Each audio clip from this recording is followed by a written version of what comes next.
It's evening. You're going to have a long rest. Then the next morning, you're going to cross. They say there's a little lake there, and there's some deep toads on the other side, and maybe see what they're up to. And as you're all going to sleep, you've been talking to Scapos, who's guided you this entire way. And he does come up to you, and he points you out to like a little building. He says, "Oh, you can sleep there tonight." Then he says, "The priestess here would like to have you take one of our warriors as an escort. He speaks many languages, and the priestess will like him to go with you." Well, okay then. Excellent.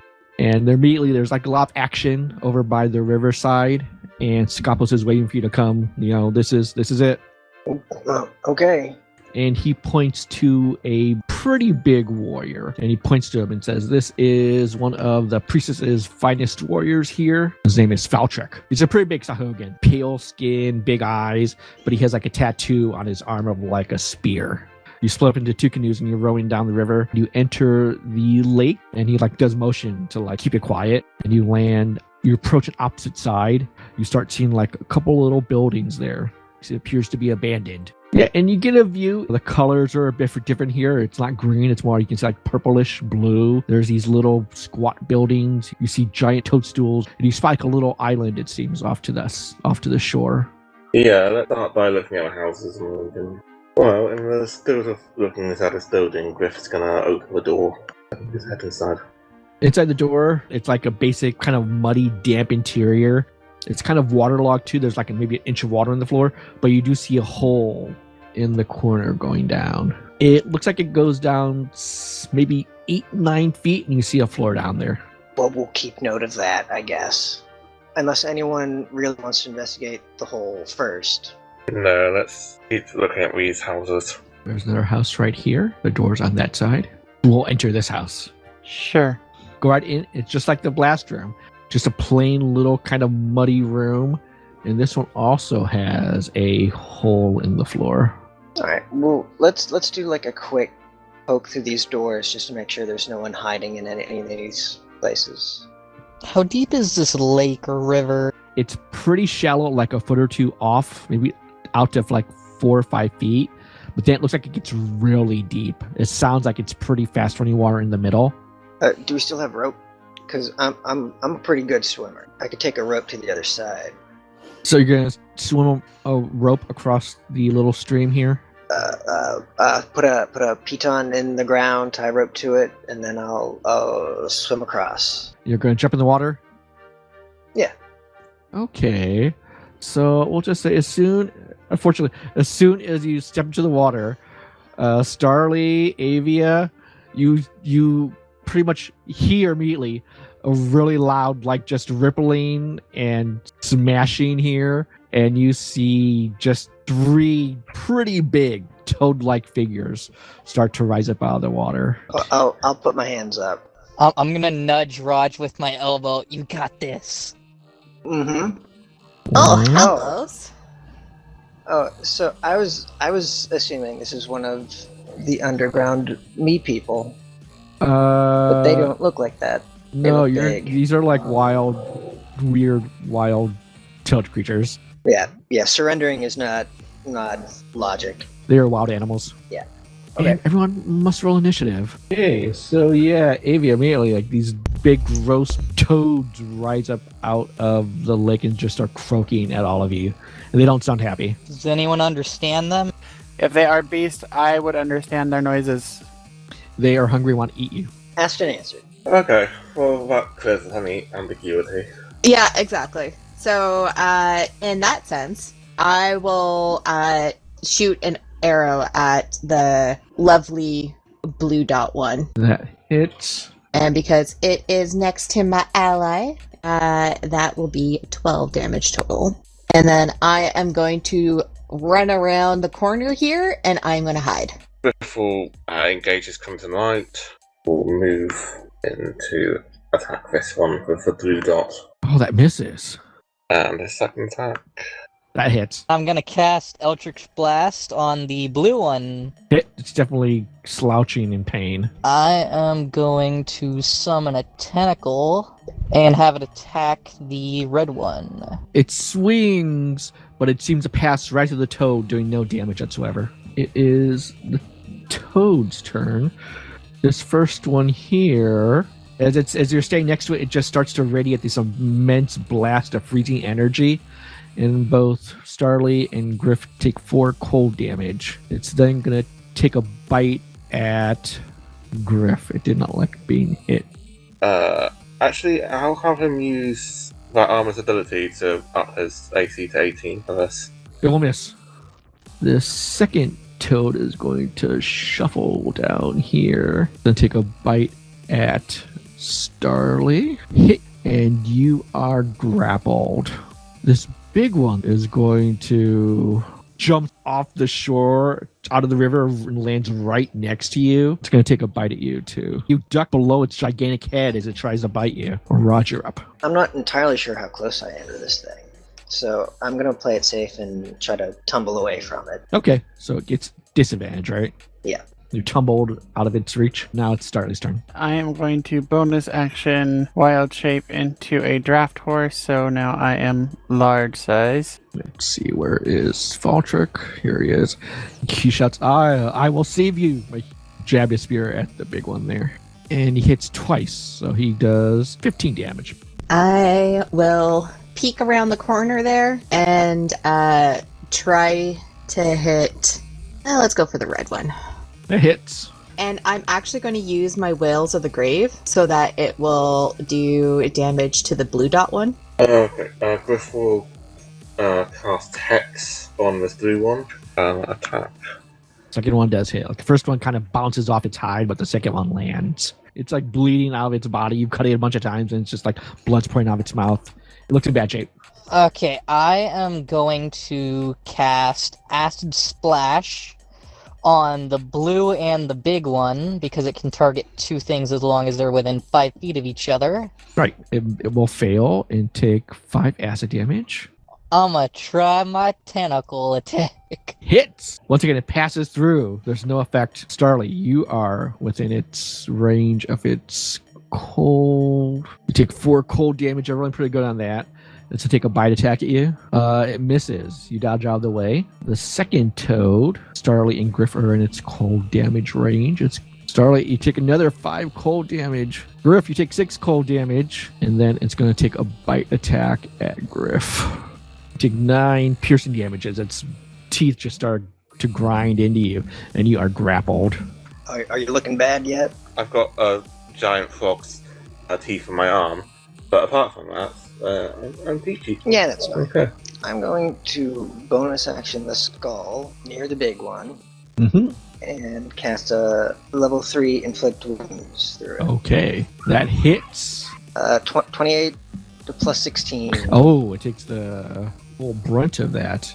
Oh, and then I'll hide behind Arthur. Bonus action, I'm going to mentally command Nagisi to attack the blue one. Yeah, it hits. 7 damage. Wow, Nagisi killed it. Yay! Just pecks to its skull and it just falls down dead. I'm gonna do another hoof strike with my 17 to hit. That does hit.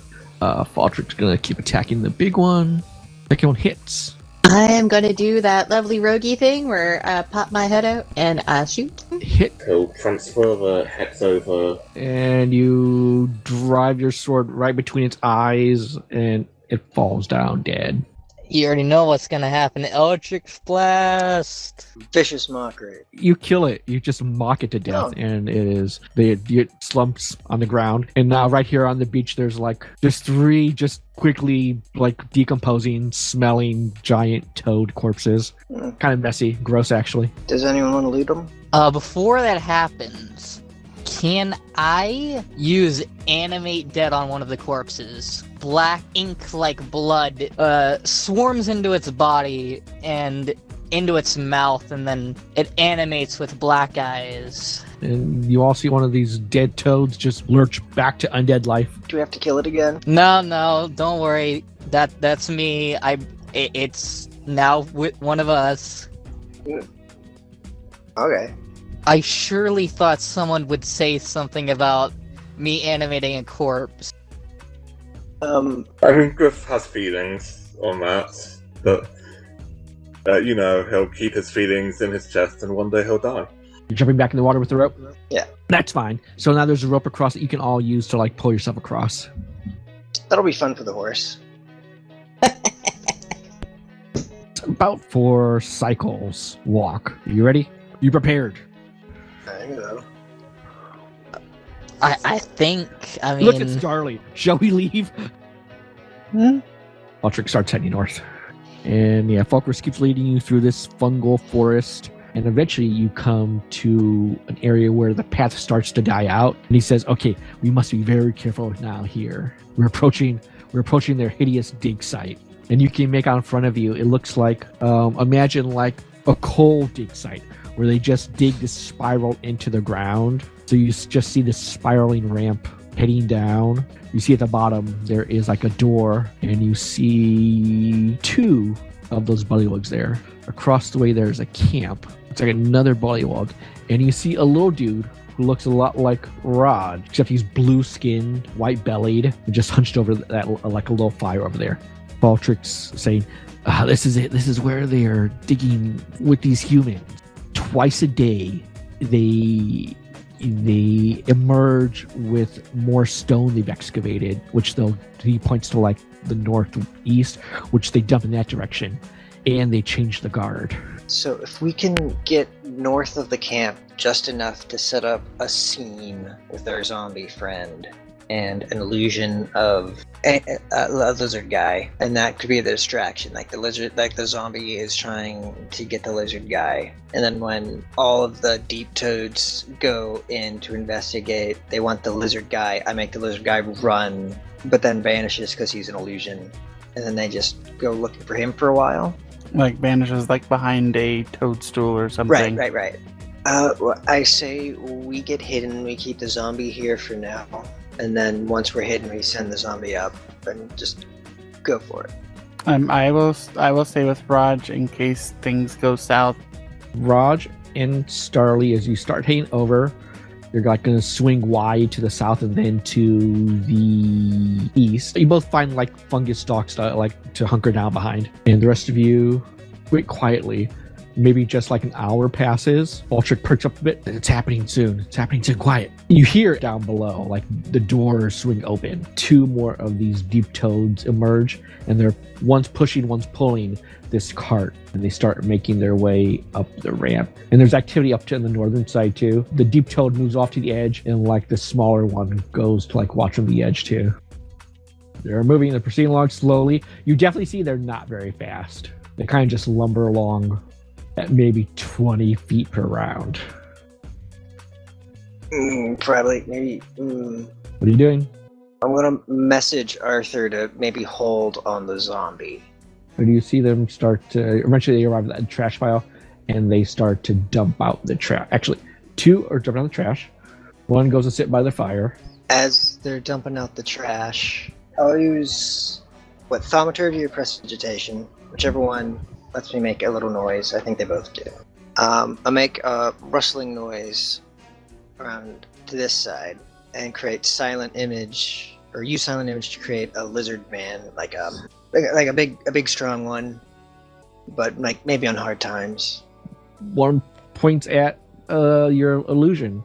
I'll make its eyes go wide and then run and then duck into mushrooms where it could have escaped and Heading east. heading not directly towards me. You can conceivably make it hop up this little ledge and then run off. Sure, I will do That's that. the edge. That's the edge. That's 60 feet. Oh yeah, so he will climb up and then like duck down. A couple of them lumber over. You see, they slowly climb up. 3 are up there, you're sure. 2 are down here. There's still 2 down at the door? Or no, there's down one. at the trash. There's 1 at the door. There's 1 at the door. After yet another minute, you hear more shouting back and forth, and like the Ribbiton one hops up. So it's just like there's 1 like moving back and forth along the trash here, and kind of actually starts circling down this way. As that happens, I am going to cast Wild Companion. I'm just going to create like a little flying beetle kind of thing that then appears next to me because this has to be within 10 feet, but then I send it up the direction towards this thing coming out of the toadstools from the Mhm. toadstools going east and coming up towards this bullywug that's heading towards it and heads up towards the trash. You're trying to distract it. Yep. It's definitely looking in that direction. It's looking at the beetle. And its tongue flicks out at it like it's trying to swallow it, but it's facing away from you. Yeah, it is facing the opposite direction. I'm gonna look at Starly and shrug. I'm gonna message Griff and ask if we're going. Yeah, okay, let's go. We're going to go in initiative order. Everyone roll initiative. David, you're first up. You can't see. What are you doing? Can I slowly stealth my way to where, like, Starly and Raj were?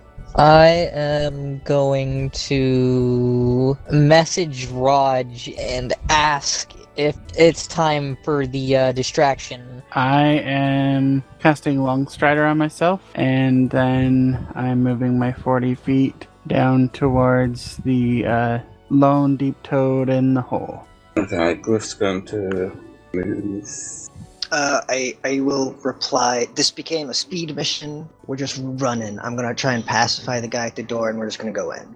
75 feet. So I'm going there. Whoa, that's pretty fast. It's my entire turn though. Mm-hmm. At this point, I would hear everyone going down the sides, right? You definitely heard behind you, Griff.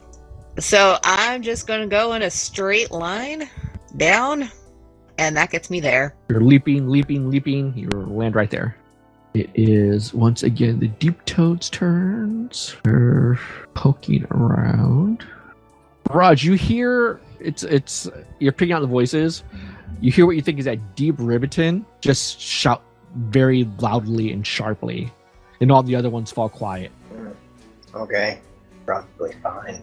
I said I was moving down here with all of my movement, and I would like to move the frog as far down as I can. I'm going to stay here, and I'm just going to hold my action for if Raj's spell plan fails to take effect. I am going to cast a Produce Flame and throw it at the bullywug thing down here. As I jump down, I'm gonna try calm emotions. It is calm. So what happens? He just does not give a shit about us. He is completely indifferent about us for 60 seconds. So if I can get through the door, I will do it. If not, I will say hi to my new friend.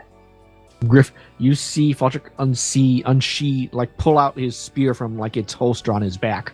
He has a spear right there in front of the bullywug. Okay.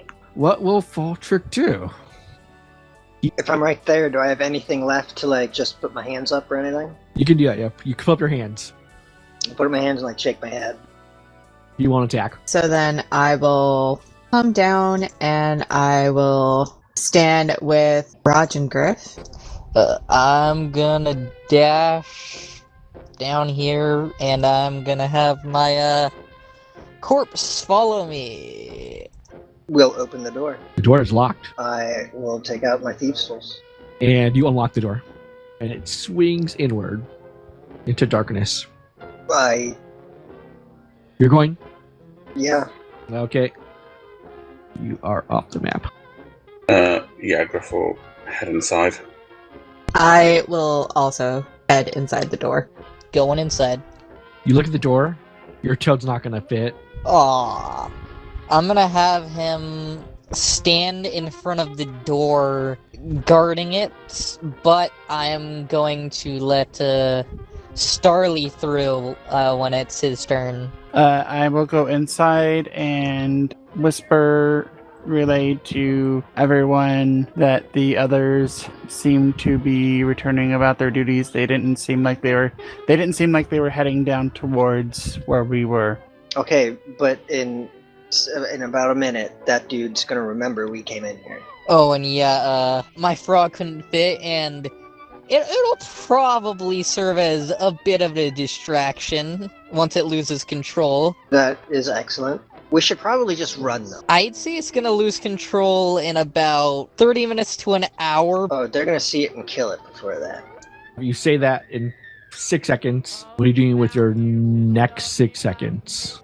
We need to make as much distance as possible, right? Yeah. Yep. You see this big squarish room. Looks like it was finally covered at one point, but now it's like dust covered. There's like rubble on the ground. And as I said, you had these like stone natural columns hung up the ceiling. And with one round, you're going to move all to the next room. You see, and much like this past room, dusty, dirty, but now you see like carved on the wall images of creatures much resembling those giant monsters you fought last session. They're like carved into like grand martial poses, like holding weapons aloft, holding clubs and like sickles and spears. You hear deep toads talking quietly up to the north. Then we go south. Yep. I hear more people up ahead. Do we say hi or do I try that spell again? It'll stop the spell on the other guy.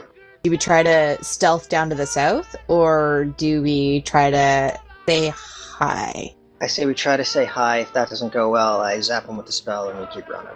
So you emerge into this bigger room. You see different types of crystals poking up from like the dusty, dirty floor. On the walls, you see more carvings of these giants. And as you just quickly glance at them, you see that the giants are fighting monsters. And the monsters look like huge worms. And some of the giants are fighting them by holding up these crystals, which seem to be emitting energy toward the worms. Oh, hey guys.